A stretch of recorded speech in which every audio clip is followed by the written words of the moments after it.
अकेले रहकर शांति से मेहनत करो, सफलता तुम्हारे कदम चूमेगी।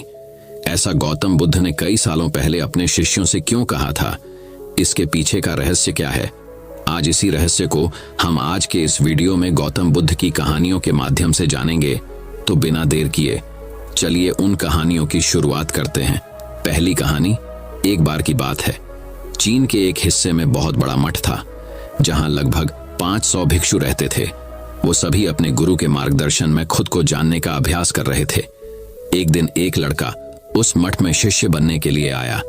उसने मास्टर से कहा, मास्टर, मैं खुद को जानना चाहता हूँ, मैं सच की तलाश कर रहा हूँ, मैं पता लगाना चाहता हूँ कि सच क्या है। मास्टर ने उसकी ओर देखा और कहा कि अगर तुम सच जानना चाहते हो तो तुम्हें अपना पूरा जीवन दांव पर लगाना होगा। सच को जानने में तुम्हारा पूरा जीवन लग सकता है, फिर भी इस बात की गारंटी नहीं है कि तुम्हें इस जीवन काल में सच का पता लगेगा या नहीं। क्या तुम इसके लिए तैयार हो? शिष्य ने कहा, मास्टर, मैं यहाँ पीछे मुड़ने के लिए नहीं आया हूँ, मैं इसके लिए तैयार हूँ। गुरु ने कहा, अगर ऐसा है तुम एक काम करो, इस मठ में 500 भिक्षु हैं, तुम उनके लिए चावल कूटने का काम करो। बस सुबह से शाम तक चावल कूटने का ही काम करो, और जब तुम थक जाओ तो सोने चले जाओ। फिर अगली सुबह उठकर चावल को कूटना शुरू कर दो। इसके अलावा कुछ और मत करना, किसी और चीज के बारे में मत सोचना। बस इस रास्ते पर चलते रहना और दोबारा मेरे पास मत आना। जरूरत पड़ने पर मैं खुद तुम्हारे पास आऊंगा। उस लड़के ने गुरु के आदेश का पालन करते हुए चावल कूटना शुरू कर दिया। उस मठ में 500 शिष्य थे। उन सभी को समय समय पर भोजन की आवश्यकता पड़ती थी, इसीलिए वह बहुत जल्दी उठ जाता था और रात को देर तक चावल कूटता रहता था। जब वह थक जाता तो उसी कमरे में सो जाता था जहां वो चावल कूटता था। वो किसी से बात नहीं करता था और ना ही कोई उससे बात करने के लिए उसके पास आता था। कुछ महीनों तक चावल कूटते हुए उसके मन में पुराने विचार आते रहे, लेकिन उन विचारों को कोई नया विषय नहीं मिला तो वह अपने आप ही मिट जाने लगे। धीरे धीरे अपने आप ही उसके मन में विचार आना कम होने लगे। वह हमेशा चुप रहता और विचारहीन अवस्था में बस चावल कूटता रहता।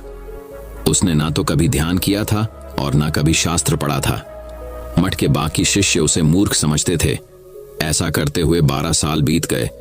12 साल बाद एक दिन मास्टर ने घोषणा की, अब मेरा आखिरी समय आ रहा है और मुझे अपना उत्तराधिकारी चुनना है, जो मेरे बाद मठ का मुखिया होगा। इसीलिए मेरा कोई भी शिष्य है जिससे लगता है कि उसे आत्म साक्षात्कार हो गया है और उससे खुद को जान लिया है, तो रात को मेरे दरवाजे के पास आकर इस दीवार पर कुछ पंक्तियां लिखें जिसमें उसकी जिंदगी का सारा अनुभव समाया हो।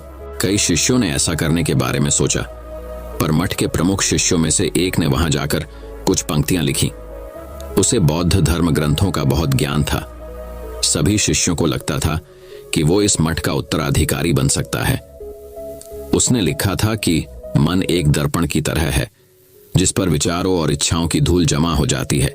इस धूल को हटाने के लिए ही ध्यान है, जिसकी धूल हट जाती है और मन का दर्पण साफ हो जाता है, वो मोक्ष को प्राप्त कर लेता है।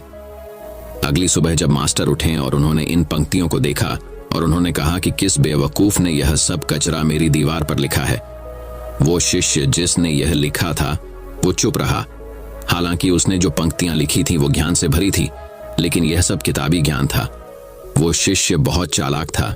उसने पंक्तियां लिखी पर उसने नीचे अपने हस्ताक्षर नहीं किए, क्योंकि वो स्वयं इसके बारे में निश्चित नहीं था कि यह सही है या नहीं, क्योंकि उसे आत्म साक्षात्कार नहीं हुआ था। गुरु ने पंक्तियों को पूरी तरह से खारिज कर दिया। ये देखकर सभी हैरान रह गए। ये घटना पूरे मठ में चर्चा का विषय बन गई। इस विषय पर बात करते हुए 2 शिष्य उस शिष्य के पास से गुजरे जो 12 साल पहले यहाँ आया था और दिन रात चावल कूटता रहता था। दोनों की चर्चा सुनकर वह धीरे से हंस पड़ा। दोनों शिष्य ने उससे पूछा कि तुम क्यों हंस रहे हो? दोनों शिष्य की नजर में यह चावल कूटने वाला तुच्छ भिक्षु था। किसी ने उसे ना तो कभी ध्यान करते हुए देखा था, ना ही कभी शास्त्र पढ़ते हुए। हर कोई उसे मूर्ख समझता था जो बस चावल को ही जानता था। उस मठ में बहुत बड़े बड़े विद्वान थे, लेकिन उस चावल कूटने वाले को किसी से कोई मतलब नहीं था। इसीलिए वह दोनों शिष्य उसे मुस्कुराता हुआ देखकर चकित रह गए। उन्होंने फिर उससे पूछा कि तुम क्यों हंस रहे हो? उसने जवाब दिया, मैं इसीलिए हंसा कि मास्टर सही बोल रहे हैं। यह सब पंक्तियां कचरा है, इन पंक्तियों का कोई मूल्य नहीं है। वो दोनों शिष्य चौंक गए। उन्होंने उसे पूछा कि क्या तुम ऐसी पंक्तियां लिख सकते हो जो इससे भी बेहतर हो? चावल पीसने वाले ने जवाब दिया, नहीं, क्योंकि मैं अनपढ़ हूं, लेकिन हाँ, मैं कुछ पंक्तियां कह सकता हूं। अगर तुमने उन पंक्तियों को तुम लिख सकते हो तो मैं तुम्हारे साथ जाने के लिए तैयार हूं। उन दोनों शिष्यों ने कहा, ठीक है। वे मास्टर के कमरे के पास गए और चावल कूटने वाले ने कुछ पंक्तियां बोली और दूसरे शिष्य ने उस पंक्तियों को दीवार पर लिख दिया और उन पंक्तियों के नीचे लिख दिया कि चावल कूटने वाला। उन्हें लगा कि मास्टर इस पर भी गुस्सा करेंगे। जो पंक्तियों उसने लिखने के लिए कहा था वो बहुत अद्भुत पंक्तियां थीं। मन तो बस एक का भ्रम है, ना तो मन है, ना ही मन का कोई दर्पण है, और जब मन ही नहीं है तो धूल कहाँ ठहरेगी। जो ये जानता है वो सच को जान गया। जब गुरु ने ये पंक्तियां देखीं तो वे आधी रात को उठे और चावल कूटने वाले के पास गए। वह सो रहा था। मास्टर ने उसे जगाया और कहा कि ये लो मेरी छड़ी और मेरे वस्त्र भी ले लो। आज से तुम इस मठ के उत्तराधिकारी हो, लेकिन इस मठ को छोड़कर कहीं दूर चले जाओ, क्योंकि इस मठ में बहुत सारे विद्वान हैं जो खुद को तुमसे ज्यादा श्रेष्ठ मानते हैं और वो तुम्हें मार देंगे। वो इस बात को बर्दाश्त नहीं कर सकते कि एक साधारण सा चावल कूटने वाला उनसे ज्यादा विद्वान निकला। तुम्हें वह सारा ज्ञान हो गया है जो मुझे है। तुम्हें यह सारा ज्ञान चावल कूटते कूटते हुआ है, और मुझे पता है कि तुम जहां भी जाओगे लोग तुम्हारे पास आने लगेंगे, क्योंकि जब कोई फूल खिलता है तो उसकी महक हर तरफ फैलने लगती है। उसने अपने गुरु के पैर छुए और रात को ही वहां से चला गया। अगर हम अपनी जिंदगी में देखें तो पाएंगे, बहुत से लोग सोचते हैं कि ध्यान केवल एक ही जगह बैठकर आंखें बंद कर कर ही किया जा सकता है, लेकिन हकीकत में ऐसा नहीं है। ध्यान तो चलते चलते भी किया जा सकता है। अपना कुछ काम करते हुए भी ध्यान किया जा सकता है। असल में ध्यान का मतलब यह है कि आप जो भी काम कर रहे हैं उसे पूरे शिद्दत से करें कि आपको आपके शरीर का ख्याल भी ना रहे। बिल्कुल उस चावल पीसने वाले की तरह जो चावल कूटने में इतना मगन हो गया कि उसको खुद का कोई ख्याल ही नहीं रहा। उसने चावल कूटते हुए ही उसने आत्म साक्षात्कार प्राप्त कर लिया। हर समय वर्तमान में रहना और कुछ नहीं सोचना। मन तब तक ही है जब तक विचार है। जब विचार ही नहीं रहेंगे तो मन भी गायब हो जाएगा। जब मन ही नहीं रहेगा तभी तुम अपने आप को अच्छे से जान पाओगे। असल में हमें अपने वास्तविक रूप को जानने के लिए कोई अन्य साधना करने की आवश्यकता नहीं है। हम जो कुछ भी कर रहे हैं बस उसमें हमें पूरी तरह से खो जाने की जरूरत है। अपने काम में इस कदर से लीन हो जाओ कि आपका काम ही आपका ध्यान बन जाए। तो चलिए दर्शकों, अब बढ़ते हैं हमारे दूसरी कहानी की तरफ। दूसरी कहानी है ये 10 आदतें दिमाग को कमजोर बनाती हैं। बौद्ध कहानी। गांव में रहने वाला एक नौजवान लड़का अपने मन के अनियंत्रित विचारों से बहुत परेशान था। न चाहते हुए भी हर समय उसके मन में कोई न कोई विचार चलते ही रहते हैं। जब वो कोई काम करता तो उसके हाथ, पैर और शरीर दो उस काम को कर रहे होते हैं, लेकिन उसका मन अतीत में घटी किसी घटना के ख्याल में खोया रहता। उसे अपने भविष्य को लेकर ख्याली पुलाव पकाने की भी आदत पड़ चुकी थी। वो अक्सर सोचता कि एक दिन मैं यह करूंगा, वो करूंगा, एक दिन मैं बहुत ही बड़ा और सफल इंसान बन जाऊंगा। वो अक्सर अपने भविष्य को लेकर बड़े बड़े सपने देखता रहता है और उन सपनों में खुद को हमेशा दूसरों से आगे रखता और खुद को एक नायक के रूप में प्रस्तुत करता। वह जब भी किसी महान, बुद्धिमान, वीर और साहसी व्यक्ति की कहानी सुनता या पढ़ता तो उस कहानी के नायक की जगह खुद को रख लेता और अपने ख्यालों में ही वो सभी साहसिक और महान कार्य करने की कोशिश करता जो उस कहानी के नायक ने किए होते थे। वह अक्सर अपने ख्यालों में सोचता कि एक दिन मैं बहुत ही सफल इंसान बनूंगा जिसके पास बहुत सारा पैसा होगा, समाज में खूब इज्जत और मान सम्मान होगा। वह एक बहुत ही सुंदर और सुशील लड़की से शादी करेगा और खुशी खुशी अपना जीवन व्यतीत करेगा। वह कई वर्षों से ऐसा ही सोचता आ रहा था। उसे लगता था कि उसका जीवन एकदम से बदल जाएगा, वो एकदम से सफल बन जाएगा, लेकिन उसके साथ आज तक ऐसा कुछ भी चमत्कार नहीं हुआ था, बल्कि समय बीतने के साथ उसकी हालत और भी बुरी होती जा रही थी। और इसका सबसे बड़ा कारण था उसका एक्शन ना लेना, यानी काम ना करना। उसके सपने तो बड़े बड़े थे और वो अपने ख्यालों में भविष्य के लिए बड़ी बड़ी योजनाएं भी बना लेता था, लेकिन उसने आज तक उन सपनों को हकीकत में बदलने के लिए कभी कोई ठोस कदम नहीं उठाया था। कभी भी खुद को कड़ी मेहनत करने के लिए प्रेरित नहीं किया था, जिसका परिणाम यह हुआ कि अब वह 25 साल से भी ऊपर का हो चुका था, लेकिन आज तक आपने किसी भी सपने को हकीकत में बदलते हुए नहीं देखा था। इसीलिए अब उस व्यक्ति को भी यह बात समझ आने लगी थी कि वह अपने मन के बनाए हुए ख्यालों के जाल में फंस चुका है, जिससे वह केवल अपने ख्यालों में ही अपने सपनों की चीजों के बारे में सोचकर खुश होता रहता है और कभी भी वास्तविक दुनिया में उन सपनों को पूरा करने के लिए कोई प्रयास नहीं करता। उसे पता तो था कि उसका दिमाग फालतू के विचारों से भरा हुआ है और वो वास्तविकता में नहीं जी रहा है, लेकिन बहुत प्रयास करने के बाद भी वह अपनी इस आदत को छोड़ नहीं पा रहा था। उसे अपने ख्यालों की दुनिया में जीने में मजा भी आ रहा था, लेकिन जब वह अपने ख्यालों से बाहर आकर अपनी वास्तविक स्थिति को देखता और उसके बारे में सोचता तो वह बहुत दुखी हो जाता। अब धीरे धीरे उसकी यह आदत उसके तनाव और उदासी का कारण बन चुकी थी। अब वो अपने दोस्तों और घर वालों से ज्यादा बात भी नहीं करता था। दिन भर गुमसुम और उदास रहने लगा था। एक दिन ऐसे ही उदास मन के साथ वह एक पेड़ के नीचे बैठा हुआ था। तभी उसका एक मित्र उसके पास आता है और उससे कहता है, मित्र, हमारे गांव में एक बहुत ही प्रसिद्ध बौद्ध भिक्षु पधारे हुए हैं और मैंने सुना है कि वह मन और मन की शांति से जुड़ी हर एक समस्या का समाधान बहुत ही आसानी से कर देते हैं। मुझे लगता है कि तुम्हें उनसे एक बार जरूर मिलना चाहिए। वो तुम्हारी समस्या का समाधान कर सकते हैं।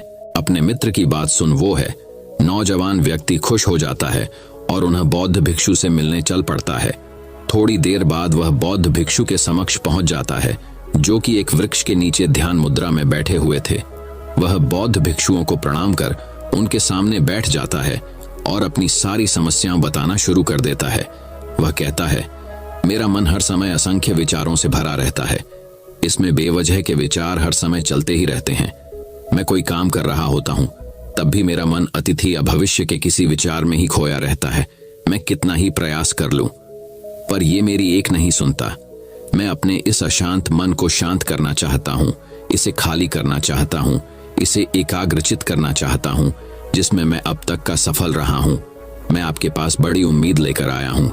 कृपया मुझे कोई रास्ता दिखाए। उस नौजवान व्यक्ति की ये सारी बातें ध्यान से सुनने के बाद बौद्ध भिक्षु ने कहा, जिंदगी खुशहाल और मन शांत तो तभी होगा ना जब जो गलतियों कर रहे हो उन गलतियों को करना बंद कर दोगे। क्या क्या गलतियों कर रहे हो और मन को कैसे साफ करना है, इस बारे में आज मैं तुम्हें विस्तार से बताऊंगा। ध्यान से सुनना। पहले तो आप इस वीडियो को लाइक करें और हमारे चैनल को सब्सक्राइब कर दें। पहली गलती, पर्याप्त नींद ना लेना, पूरी नींद ना लेना शरीर और मन को कई तरह से नुकसान पहुंचाता है। अगर पूरी नींद ना ली जाए तो याददाश्त का कमजोर होना, तनाव, चिड़चिड़ापन, हर समय थका हुआ महसूस करना और चेहरे की चमक खोने जैसी समस्याओं का सामना करना पड़ता है। इसके साथ ही कम सोने से समस्याओं का समाधान निकालने वाले दिमाग की क्षमता पर असर पड़ता है और दिमाग को तुलनात्मक अध्ययन करने में दिक्कत आती है। इसीलिए रोजाना कम से कम 5 से 6 घंटे की गहरी नींद लेना जरूरी है। नींद मानव जीवन के लिए महत्वपूर्ण होती है क्योंकि यह हमारे शारीरिक और मानसिक स्वास्थ्य को सुरक्षित रखने का माध्यम होती है। रोज पर्याप्त गहरी नींद लेने से हमारी शारीरिक क्षमता बढ़ती है, मानसिक तनाव कम होता है और जीवन की गुणवत्ता में सुधार होता है। हमारी दिनचर्या में नींद का बहुत ही महत्वपूर्ण स्थान है क्योंकि यह हमें दिन भर की थकान और तनाव से राहत दिलाती है। यदि किसी कारणवश तुम पूरी नींद नहीं ले रहे हो तो इससे तुम्हारे शारीरिक और मानसिक स्वास्थ्य पर बहुत बुरा असर पड़ेगा। शारीरिक स्वास्थ्य के पहलू में नींद का अभाव तुम्हारी शारीरिक क्षमता को कम कर सकता है क्योंकि नींद के दौरान हमारे शरीर की मरम्मत, सफाई और इसके ऊर्जा स्तर में सुधार होता है। लगातार कम नींद लेने से जीवन की गुणवत्ता में गिरावट आने के साथ साथ हमारे शरीर की प्रतिरक्षा प्रणाली भी कमजोर पड़ने लगती है, जिससे बीमारियों का खतरा बढ़ जाता है। और मानसिक स्वास्थ्य के पहलू में पर्याप्त नींद ना लेने से मानसिक तनाव बढ़ सकता है और मानसिक स्वास्थ्य पर असर डाल सकता है। नींद के अभाव में मानसिक तनाव और चिंता की स्थिति में वृद्धि होती है, जिससे तुम्हारी दिनचर्या, निर्णय लेने की क्षमता और उत्साह पर असर पड़ता है। नींद के अभाव से बच्चों और युवाओं की शिक्षा कार्य पर भी असर पड़ सकता है। उनकी याददाश्त, समझ और नैतिकता पर असर पड़ सकता है, जिससे उनकी शिक्षा कार्य में प्रगति रुक सकती है। इसके साथ ही पूरी नींद ना लेना तुम्हारी व्यक्तिगत जीवन शैली पर भी असर डालता है। नींद की कमी से तुम्हारे ध्यान, समर्पण और रिश्तों में भी समस्याएं आ सकती हैं। संक्षेप में कहें तो हमारी शारीरिक और मानसिक स्वास्थ्य को बनाए रखने में नींद सबसे महत्वपूर्ण भूमिका निभाती है। अच्छी और गहरी नींद लेकर हम अपने जीवन की गुणवत्ता को सुधार सकते हैं और एक स्वस्थ व खुशहाल जीवन जी सकते हैं। दूसरी गलती, खाने की मात्रा और उसकी गुणवत्ता पर ध्यान न देना और कभी भी कुछ भी और कितना भी खा लेना। कुछ लोगों को ज्यादा मसालेदार, चटपटा और मीठा खाने की आदत होती है। उन्हें ज्यादा मैदे, चीनी और तेल से बने सामानों को खाने की आदत पड़ चुकी होती है। ऐसे लोगों को लगता है कि अगर जिंदगी में खाने को सीमित कर दिया तो फिर जीवन में बचा ही क्या, जिंदगी के मजे ही क्या, जैसे कि इंसान सिर्फ खाने के लिए ही इस दुनिया में जन्म लेता है। कुछ लोगों को हर समय खाते रहने की आदत पड़ चुकी होती है। भूख नहीं होती तब भी खाए जा रहे होते हैं। जबरदस्ती कुछ भी उल्टा सीधा पेट में डालते रहते हैं, जैसे पेट नहीं कोई कूड़ादान हो। जरूरत से अधिक या कुछ भी खाते रहने से सिर्फ शरीर का वजन ही प्रभावित नहीं होता, बल्कि दिमाग की शक्ति पर भी इसका बुरा असर पड़ता है। मैदा, तेल, चीनी और ज्यादा नमक से बने पदार्थों का सेवन करने से शरीर का वजन बढ़ने के साथ साथ कई सारी बीमारियां जन्म लेने लगती हैं, और जिसका नकारात्मक प्रभाव हमारी भावनाओं और विचारों पर भी पड़ता है, क्योंकि एक बीमार शरीर व्यक्ति के मन को भी बीमार बना देता है, जिससे व्यक्ति मानसिक रूप से भी बीमार पड़ने लगता है और तनाव व चिंता का शिकार हो जाता है। इसीलिए व्यक्ति को भोजन की उचित मात्रा और उसकी गुणवत्ता पर विशेष ध्यान देना चाहिए। तीसरी गलती, जरूरत से ज्यादा भागदौड़ भरी जिंदगी और ये सोच के रुकना मना है। कुछ लोगों को लगता है कि जिंदगी सिर्फ ऐसे ही चलती है। गलत। भागदौड़ भरी जिंदगी कितनी भी हो, लेकिन रुको, अगर भागते ही रहोगे तो ऐसे हाँफ के गिरोगे कि उठने लायक ही नहीं रहोगे। तो जिंदगी की भागदौड़ के बीच थोड़ा सा समय खुद के लिए भी निकालो। खुद को भी समय दो। खुद को ढूंढने का प्रयास करो कि कौन सी चीज तुम्हें खुशी देती है, कौन सा काम करने में तुम्हें आनंद आता है। खुद से सवाल करो और खुद को खुश रखने का प्रयास करो। और देखना, जब तुम अंदर से शांत और तरोताजा होकर किसी काम को करोगे तो बहुत ही कम समय में तुम उसी काम में बहुत अच्छे परिणाम मिलने शुरू हो जाएंगे। लेकिन अगर हर समय भागते रहोगे, भागती रहोगी, थक के रहोगे, तो तुम देखोगे कि हर काम में बहुत ज्यादा समय लग रहा है, बहुत ज्यादा ऊर्जा लग रही है, लेकिन फिर भी अंदर से खुशी नहीं मिल रही। तो इतना भागना दौड़ना कोई जरूरी नहीं होता। ये तो बस इंसान के अंदर बचपन से ही एक प्रतियोगिता की भावना जगा दी जाती है, उसके आसपास के माहौल और उसके माता पिता के द्वारा। क्योंकि इतना भागना कोई जरूरी नहीं होता। शांति से भी जिंदगी को जिया जा सकता है, और शांत हुआ, स्थिर रहते हुए, आराम से प्रयास करके भी बड़ी बड़ी सफलताएं हासिल की जा सकती है। चौथी गलती, अपनी किसी एक ऐसी बुरी आदत को पहचानो और उसे अपनी जिंदगी से पूरी तरह से हटाना, जो तुम्हारी सफलता के रास्ते की सबसे बड़ी बाधा है। हर इंसान की कोई ना कोई एक ऐसी बुरी आदत होती ही है जो उसे सबसे ज्यादा नुकसान पहुंचाती है, उसे आगे नहीं बढ़ने देती या फिर उसे पीछे खींचती है। क्योंकि जब कोई इंसान आगे नहीं बढ़ रहा होता है तो समय के साथ साथ वो पीछे ही जा रहा होता है। अब ये आदत कुछ भी हो सकती है, जैसे काम को टालने की आदत, ज्यादा सोचने की आदत, चिंता करने या बहस करने की आदत। कोई भी एक ऐसी आदत जो तुम्हें लगता है कि तुम्हें सबसे ज्यादा नुकसान पहुंचा रही है, उसे पहचानो और आज से ही उस किसी अच्छी आदत से बदलने का प्रयास शुरू कर दो। हालांकि आदतों को बदलना इतना आसान नहीं होता, लेकिन हर चीज को बदलना संभव है अगर तुम्हारे अंदर वो मजबूत संकल्प और लचीलापन है, और अगर तुम लगातार प्रयास करोगे तो तुम्हारी नई आदत बन जाएगी और पुरानी आदत अपने आप ही छोड़ जाएगी। पांचवी गलती, जरूरत से ज्यादा बड़े बड़े वादे करना। वादा जरूर करना चाहिए और अपने वादे का पक्का भी होना चाहिए, और वादा करने के बाद जो लोग उसे पूरा करते हैं उनके समाज में एक अलग इज्जत होती है। लोग उन्हें ज्यादा पसंद करते हैं। लेकिन हमें कभी भी ऐसे वादे नहीं करने चाहिए जिससे हम पूरा ही ना कर सके या जिसे पूरा करने में हमें संदेह हो। साथ ही हमें ना कहना भी आना चाहिए। ये जरूरी नहीं कि हम दूसरों के हर काम को हाँ कहकर उनकी नजरों में हर समय अच्छा बनने का प्रयास करें। हमें मना करना भी आना चाहिए। जितना तुम कर सकते हो सिर्फ उतने का ही वादा करो, क्योंकि अगर तुम अपनी क्षमताओं से बाहर जाकर किसी को जबान दे दोगे तो फिर तुम खुद के ऊपर बहुत दबाव महसूस करोगे, तनाव से भर जाओगे और साथ ही सामने वाले की बेवजह की उम्मीदें भी तुमसे जुड़ जाएंगी। और जब तुम उसे पूरा नहीं कर पाओगे तो या तो तुम अपने आप पर बहुत ज्यादा दबाव डालोगे उन्हें पूरा करने का, या फिर दूसरों की नजरों में बुरा बन जाओगे, जो फिर बाद में तुम्हारे अंदर और भी तनाव पैदा करेगा। तो जितना कर सकते हो, जितना आसान है तुम्हारे लिए, उतना करो, फिर देखो कितना सुकून आता है जिंदगी में। छठी गलती, अंदर ही अंदर खुद की बुराई करना और खुद को कमजोर दूसरों से कम समझना।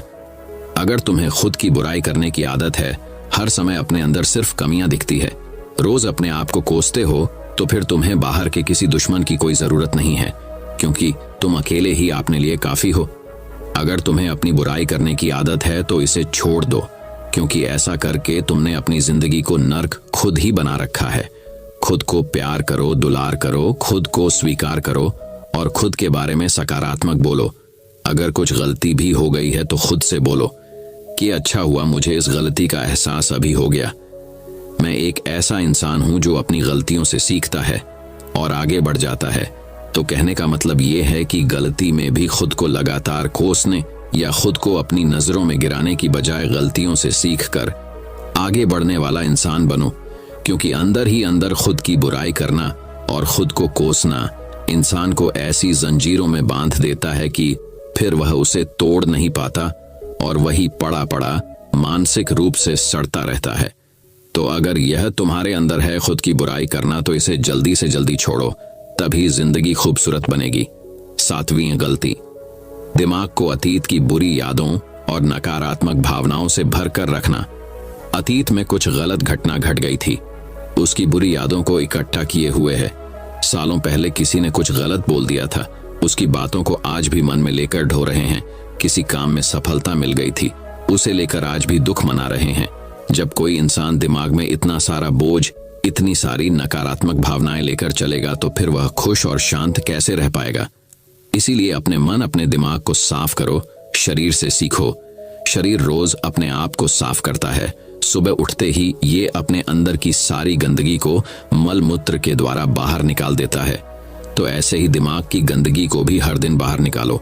रोज रात में सोने से पहले सारी की सारी जो अंदर उथल पुथल है, नाराजगी है, शिकायतें हैं, अपने आप से, दूसरों से सब साफ करो। इसके साथ ही हर सुबह कुछ समय निकालकर ध्यान और प्राणायाम का अभ्यास करो। जिंदगी बहुत ज्यादा खुशहाल बन जाएगी। 8वीं गलती, अवास्तविक अपेक्षाएं या उम्मीदें रखना। उम्मीद या अपेक्षाएं रखना हम इंसानों का स्वभाव है, लेकिन जब अपेक्षाएं बेबुनियादी और जरूरत से अधिक हो जाती है, तो फिर ये हमें हर समय तनाव में रखती है, दूसरों से भी लड़ाई झगड़े करवाती है और फिर हम अपनी जिंदगी से असंतुष्ट रहना शुरू कर देते हैं।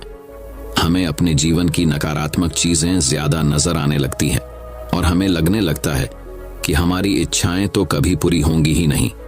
अधूरी इच्छाओं का एक पूरा बोझ हम अपने सर के ऊपर रख लेते हैं और ऐसा लगने लगता है कि हम बोझ तले दबते जा रहे हैं।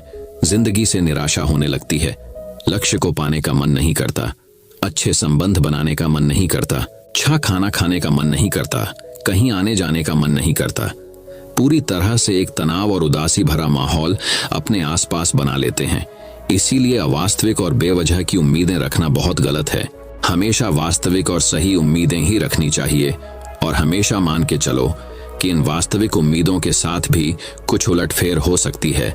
जैसे होते होते भी कई बार काम नहीं हो पाएंगे और ये सारी घटनाएं आम बात है।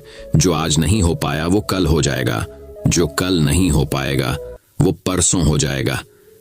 उम्मीद में दुनिया कायम है, लेकिन अपने आप को किसी भी हालत में चिंता और तनाव में नहीं लाना है। शांत और स्थिर रहना है। गलती बुरे लोगों या बुरे रिश्तों से दूरी न बना पाना। अगर रिश्ते हो तो अच्छे हो, इसमें प्रेम हो, परवाह हो, सम्मान हो, लेकिन अगर किसी स्वार्थी और चालक व्यक्ति के साथ तुम्हारा रिश्ता बन गया है जो रोज रोज का सिरदर्द बना हुआ है, रूठना मनाना यही चलता रहता है। संबंधों में अपने आप को खूब दबाना पड़ता है, डर के जीते हो, बस गुस्सा ही तुम्हारे अंदर रहता है। तो ऐसे रिश्ते से खुद को दूर कर लो। अकेले में बहुत सुकून है, लेकिन अगर कोई ऐसा व्यक्ति है जो रोज रोज का सिरदर्द बना हुआ है, तो इससे तो जिंदगी तहस नहस हो जाती है। अगर उनसे ऐसे घनिष्ठ संबंध है, इसे पूरी तरह से नहीं छोड़ा जा सकता। तो फिर ऐसी स्थिति में संबंधों को सीमित कर दो और जिन लोगों से तुम पीछा छुड़ा सकते हो उन लोगों को तो बिल्कुल अपनी जिंदगी से बाहर निकाल दो और अपनी जिंदगी में सुकून लाओ। इतना कहने के बाद बौद्ध भिक्षु ने अपनी बात समाप्त की और कहा, तो ये थी वो कुछ गलतियां जिन्हें अगर तुम सुधार लेते हो तो तुम्हारी जिंदगी फिर से शांति, सुकून और खुशी से भर जाएगी। दोस्तों, एक और गलती जो आज के समय में हमारे मन को अशांत और बेचैन रखती है, वो है digital devices and social media का ज्यादा यूज करना। अब आज के समय में तो डिजिटल डिवाइसेस को अपनी जिंदगी से पूरी तरह अलग करना लगभग असंभव है, लेकिन जो लोग बेमतलब का इन सब डिवाइस में लगे रहते हैं, जिनका कोई काम ही नहीं है लेकिन फिर भी चिपके रहेंगे, नेटफ्लिक्स देखते रहेंगे, सोशल मीडिया स्क्रॉल करते रहेंगे, एक पागलपन की हद तक पूरा दिन इन डिवाइसेस में ही गुजार देंगे। ये आदत बहुत ज्यादा खराब है।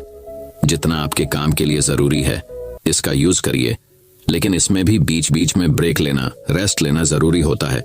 नहीं तो ये है आपके अंदर की बहुत सारी चीजों को खराब कर देगा। आपके चेहरे की चमक कम हो जाती है, आपकी नींद पर भी असर पड़ता है। ये आपके अंदर ज्यादा सोचने की आदत बढ़ाकर तनाव पैदा कर देता है।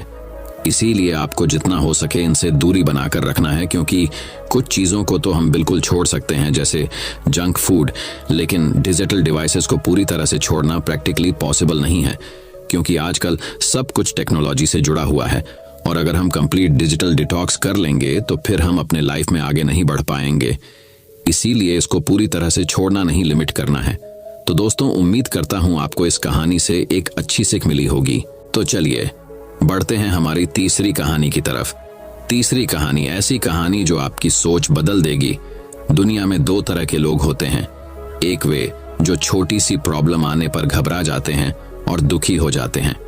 दूसरे वह लोग होते हैं चाहे कितनी भी बड़ी मुश्किलें उनकी जिंदगी में आ जाए, लेकिन वह हमेशा खुश रहते हैं, हर प्रॉब्लम में अपने आप को संभाल लेते हैं। एक वे जो जिनके पास सब कुछ होते हुए भी लेकिन फिर भी वह हमेशा दुखी दिखते हैं। आपको हमेशा वे दुखी ही मिलेंगे। और दूसरे वे जिनके पास कुछ हो या ना हो, लेकिन वह आपको हमेशा खुश दिखते हुए मिलते हैं, मुस्कुराते हुए मिलते हैं। आज हम ऐसे ही एक के बारे में बात करेंगे। यह कहानी ऐसी है कि आपके जीवन में हजारों मुश्किलें या बड़ी परेशानियां क्यों ना आ जाएं, लेकिन यह कहानी आपको हर मुश्किल में रहना और मुस्कुराना सिखा देगी। आज मैं आप सभी को एक सुनाऊंगा। इसमें बहुत अच्छा एक संदेश दिया गया है जो आपको आपकी जीवन में बहुत काम आएगा। दुनिया में दो तरह के लोग होते हैं।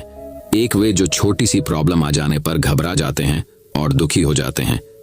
दूसरे वह लोग होते हैं चाहे कितनी भी बड़ी मुश्किलें उनकी जिंदगी में आ जाए, लेकिन वह हमेशा खुश रहते हैं, हर प्रॉब्लम में अपने आप को संभाल लेते हैं। एक वे जो जिनके पास सब कुछ होते हुए भी लेकिन फिर भी वह हमेशा दुखी दिखते हैं। आपको हमेशा वे दुखी ही मिलेंगे। और दूसरे वे जिनके पास कुछ हो या ना हो, लेकिन वह आपको हमेशा खुश दिखते हुए मिलते हैं, मुस्कुराते हुए मिलते हैं। आज हम ऐसे ही एक के बारे में बात करेंगे। ये कहानी ऐसी है कि आपके जीवन में हजारों मुश्किलें या बड़ी परेशानियां क्यों ना आ जाएं, लेकिन यह कहानी आपको हर मुश्किल में रहना और मुस्कुराना सिखा देगी। एक फकीर एक देश की यात्रा पर निकला। जब रास्ते में रात हो गई तो वे एक व्यक्ति घर रुक गया। उस व्यक्ति का नाम था आनंद। आनंद ने उस फकीर की खूब सेवा की और दूसरे दिन आनंद ने फकीर को उपहार देकर विदा किया। वह फकीर आनंद की सेवा से बहुत खुश हो गया और दुआएं देने लगा कि हे भगवान, आनंद को हमेशा खुश रखना और वह हमेशा दिन प्रतिदिन आगे बढ़ता ही रहे। इस बात पर आनंद हंसने लगा और फकीर से आनंद बोला, हे फकीर जो है वह भी अब नहीं रहने वाला। इस बात पर फकीर आनंद की तरफ देखता ही रहा और वहां से आगे चला गया। कुछ साल बाद फिर फकीर आनंद के घर आया और देखा सारा धन और सारी संपत्ति सब कुछ चला गया है। आनंद एक गांव के ही बड़े जमींदार के यहाँ नौकरी कर रहा है। वह फकीर आनंद से मिलने के लिए वहां चला गया। आनंद ने उस अभाव में ही उस फकीर का स्वागत किया और झोपड़ी में ही फटी चटाई पर ही बैठाया। उसके पास खाने के लिए जो रुखी सुख रोटी थी वह खाने के लिए फकीर को दे दिया। जब फकीर वहां से जाने लगा तो उसकी आंख में आंसू थे और फकीर कहने लगा, हे भगवान, तुमने ये क्या किया? तो आनंद फिर हंसा और कहने लगा, अरे फकीर, तू क्यों दुखी हो रहा है? ईश्वर हमें जिस हाल में भी रखें, हमें हमेशा खुश रहना चाहिए, उसे धन्यवाद देना चाहिए। समय सदा बदलता रहता है और इतना ही नहीं, यह भी नहीं रहने वाला है। इस पर फकीर सोचने लगा कि मैं तो केवल वेश से ही फकीर हूं, लेकिन सच्चा फकीर तो तुम हो आनंद। कुछ साल बाद फकीर फिर से यात्रा पर निकला और आनंद से मिला और देखा तो देखता ही रह गया, क्योंकि सब कुछ बदल चुका था। आनंद अब जमींदारों का जमींदार बन चुका था। उसे मालूम हुआ आनंद जिस जमींदार के यहाँ नौकरी कर रहा था उसकी कोई संतान नहीं थी और अपनी सारी संपत्ति और जायदाद आनंद को दे दी। फकीर बहुत खुश हो गया और आनंद से कहा, अच्छा हुआ वह जमाना गुजर गया, भगवान करे अब तुम ऐसा ही बने रहो। यह सुनकर आनंद फिर हंसने लगा और कहने लगा, फकीर, अभी भी तेरी नादानी बनी हुई है। फकीर ने फिर आनंद से पूछा, क्या यह भी नहीं रहने वाला? तो आनंद ने उत्तर दिया, हाँ, या तो ये चला जाएगा या फिर इसको अपना मानने वाला ही चला जाएगा। यहाँ पर कुछ भी रहने वाला है ही नहीं। अगर कोई चीज शाश्वत है तो वह है हमारी आत्मा, वह है हमारी मन की शांति, वह है हमारे मन का सुकून, और बाकी जो कुछ भी है वह हमेशा रह नहीं सकता। एफक्यूअर ने आनंद की बातों को बहुत ही ध्यान से सुना और वापस चला गया। जो होता है उसे स्वीकार करो। कुछ सालों के बाद फिर फकीर जब उस गांव से गुजरा तो आनंद का महल तो है, लेकिन उसमें आनंद ही नहीं है। उसमें कबूतर गुटरगू कर रहे हैं। आनंद अब इस दुनिया में नहीं रहा, उसकी मृत्यु हो चुकी थी। वह फकीर मन ही मन सोचने लगा कि यह एक इंसान जिंदगी भर कितना दौड़ता रहता है और रोता रहता है, दुखी होता रहता है।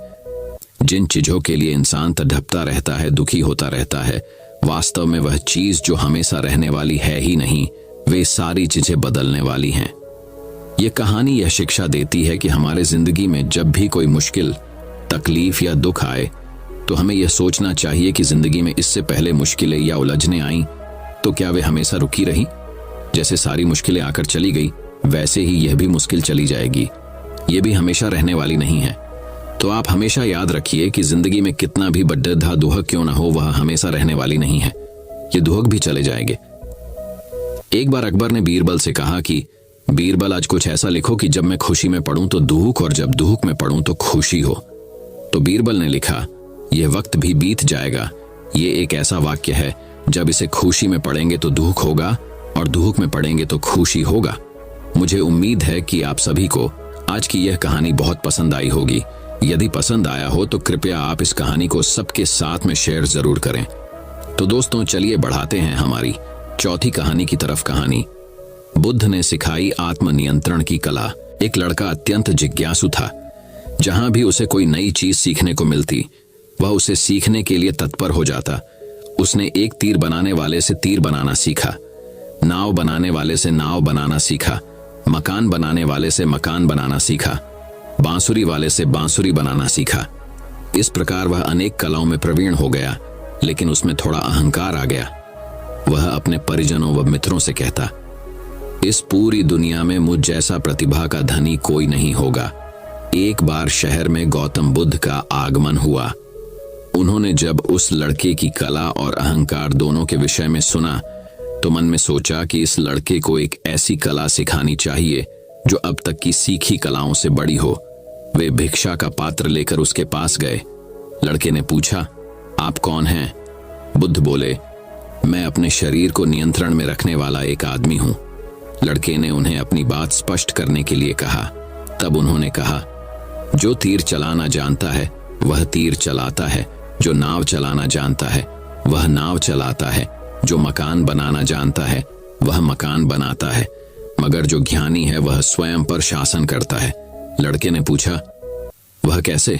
बुद्ध ने उत्तर दिया, यदि कोई उसकी प्रशंसा करता है तो वह अभिमान से फूलकर खुश नहीं हो जाता, और यदि कोई उसकी निंदा करता है तो भी वह शांत बना रहता है, और ऐसा व्यक्ति ही सदैव आनंद में रहता है। लड़का जान गया कि सबसे बड़ी कला स्वयं को वश में रखना है। कथा का सार यह है कि आत्मनियंत्रण जब सध जाता है तो संभव आता है, और यही संभव अनुकूल प्रतिकूल दोनों स्थितियों में हमें प्रसन्न रखता है। तो दोस्तों, चलिए बढ़ाते हैं हमारे अगले कहानी की तरफ। पांचवी कहानी भगवान बुद्ध के प्रवचनों से भी कुछ जरूरी है। एक बार बुद्ध एक गांव में अपने किसान भक्त के यहाँ गए।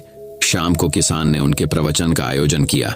बुद्ध का प्रवचन सुनने के लिए गांव के सभी लोग उपस्थित थे, लेकिन वह भक्त ही कहीं दिखाई नहीं दे रहा था। गांव के लोगों में कानाफूसी होने लगी कि कैसा भक्त है कि प्रवचन का आयोजन करके स्वयं गायब हो गया। प्रवचन खत्म होने के बाद सब लोग घर चले गए।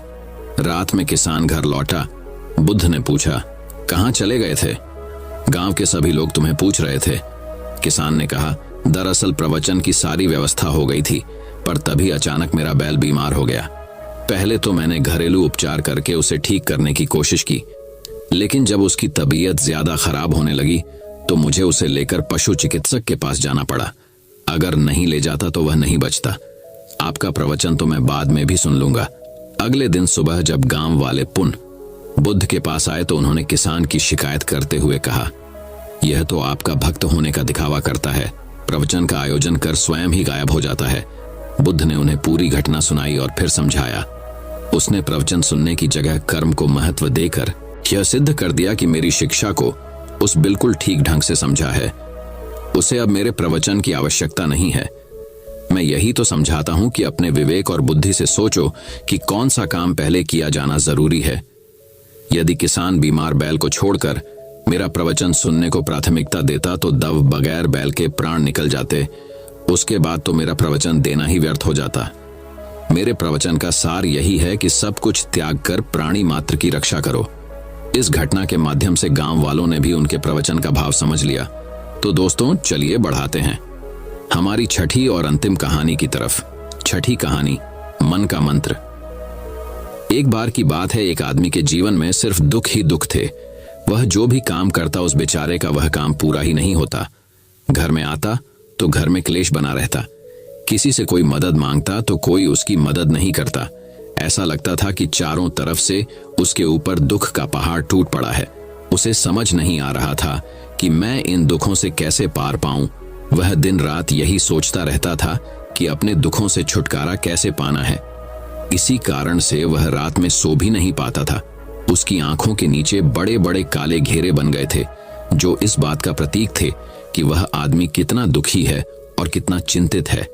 कभी कभी तो उसके मन में आत्महत्या करने के भी ख्याल आते थे, लेकिन अपने परिवार की चिंता करके वह यह कदम नहीं उठा पाता। वह इतना दुखी हो गया कि उसने निर्णय किया कि वह इन दुखों से छुटकारा पाकर ही रहेगा।